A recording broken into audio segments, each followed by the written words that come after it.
Russian President Vladimir Putin said that Moscow would suspend its participation in the last remaining major nuclear arms control treaty between the US and Russia, the New START Treaty. Нам стратегическое поражение хотят нанести и лезут на наши ядерные объекты. Mr. President, any reaction to Putin saying he's pulling out of New START? Big mistake. Here's what the New START Treaty is and what Russia's suspension means for global nuclear arms control. The New START, meaning New Strategic Arms Reduction Treaty, was signed in Prague in 2010 by former President Barack Obama and former Russian President Dmitry Medvedev. It was an extension to START 1, which was signed in 1991. This was a way to try to reset relations between Russia and the US after the Cold War. The agreement was important because these two countries hold approximately 90% of the world's nuclear weapons, so the pact was created to make sure this arsenal was controlled. The treaty limits the number of strategic nuclear warheads that can be deployed by either Russia or the US to 1,550 and allows both sides to inspect each other's nuclear facilities.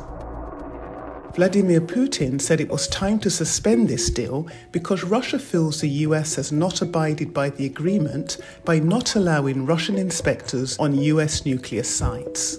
The US said it is Russia that is blocking on-site inspections. NATO Secretary General urged Vladimir Putin to reconsider the suspension. We have to remember that this is one of the last major arms control agreements we have.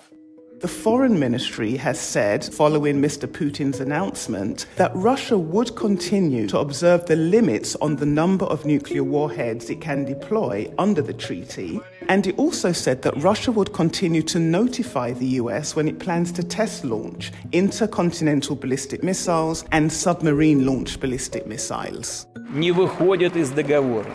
Нет, а именно приостанавливать свое участие. We'll be watching carefully to see what Russia actually does. We'll, of course, make sure that in any event we are postured appropriately for the security of our own country and that of our allies.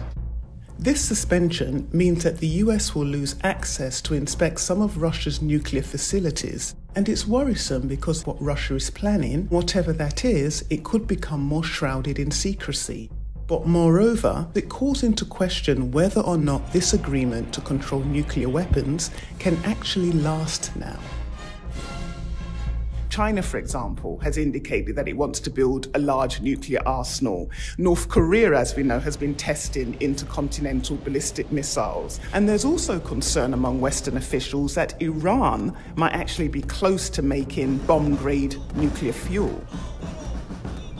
The journal spoke to the director of the pro-Kremlin Institute for Political Studies, who said that if Washington doesn't listen to Moscow now, Putin may officially withdraw from the treaty. And if that happens, we could expect a change that would reduce the US's nuclear security.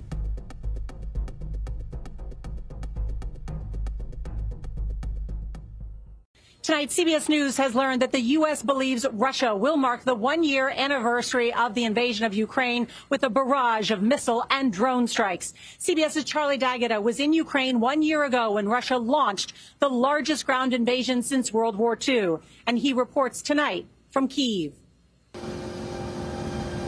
Today, Ukrainian troops withstood relentless Russian bombardment in Vuhledar, south of Bakhmut, which has been reduced to smoldering ruins after months of heavy battle. This is what Russia's lightning advance has come to. A grinding crawl, a far cry from a year ago when U.S. intelligence predicted the capital, Kyiv, would fall within 96 hours. We are on the balcony of our safe house in Kyiv at around 5 a.m. when Russian President Vladimir Putin announced the start of a special military operation. Moments later, thunderous explosions echoed throughout the country. The Russians had launched airstrikes across the nation and ground offensives on multiple fronts. When Russian forces advanced toward the capital, hundreds of thousands tried to flee. We tried to stop the panic in our streets. People will be fleeing to the border, and it will be the obstacle for our armed forces to move quickly. On those streets of Kyiv, President Volodymyr Zelensky made it clear he was staying put. Instead, he urged citizens to take up arms, which they did by the thousands. Hastily erected barricades and checkpoints went up everywhere, manned by jittery volunteers with guns drawn. Overnight, the lives of millions of Ukrainians changed forever. And the global repercussions of Russia's invasion now extend far beyond the battlefields of Ukraine.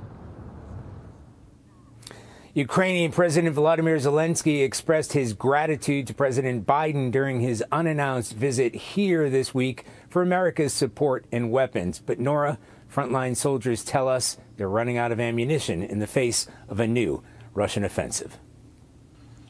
Charlie D'Agata, thank you.